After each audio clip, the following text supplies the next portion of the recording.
حضرت صاحب بتائیے گا کہ ابھی یہ آج جو 19 رمضان المبارک کی اب شب ہو رہی ہے تو اس کا مطلب یعنی وہ جو ہم مشہور جو واقعہ سنتے ہیں حضرت علی کو ضربت لگنے کا، تو یہ ابھی اس وقت کی جو نماز فجر ہے یہ واقعہ ایگزیکٹلی اس وقت پیش آیا تھا آج کا؟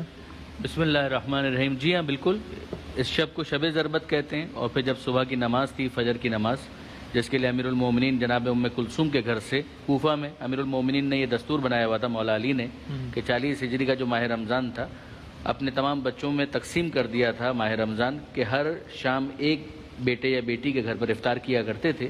یہ جناب ام کلثوم کے گھر پر مہمان تھے اور وہیں پر انہوں نے ساری رات عبادتوں میں گزاری ہے. اس لیے کہ ایک قول کے مطابق ہمارے یہاں خاص طور پہ تاکید ہے کہ شب قدر کا بھی ایک حوالہ موجود ہے کہ امکان ہے کہ شب قدر ہو.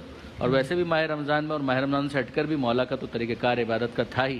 صحیح ہے. تو امیر المومنین ساری رات عبادت میں مصروف رہے اور پھر اس کے بعد وقت صبح جب قریب آیا ہے تو امیر المومنین نے اپنا امامہ سر پہ رکھا، اپنا آبادوش پہ ڈالی اور پھر اس کے بعد آہستہ آہستہ مسجد کوفہ کی طرف جانے لگے. اور جناب ام کلثوم کو بھی یہ انفارم کر دیا تھا کہ بیٹی یہی وہ رات ہے کہ جس کی صبح میں میرے سر پر ضربت لگے گی اور میرے محاسن میرے سر کے خون سے رنگین ہوں گے، یعنی میری داڑھی جو ہے وہ سر کے خون سے خضاب ہوگی. یہ ہمیں یاد کرنا چاہیے خطبہ شعبانیہ جو پیغمبر اکرم نے دیا تھا صلی اللہ علیہ وآلہ وسلم، جس کے راوی مولا علی ہیں. اس کے اندر پیغمبر اکرم نے اختتام پر یہ کہا تھا کہ کیف صبرک یا علی، اے علی تمہارے صبر کا کیا عالم ہوگا. ہمیں نہیں بھولنا چاہیے کہ مولا علی ایک طرح سے پیغمبر اکرم کے لیے بیٹے کی طرح سے کہ ان کے ہاتھوں میں اور ان کی گود میں مولا علی جو ہے وہ پروان چڑھیں.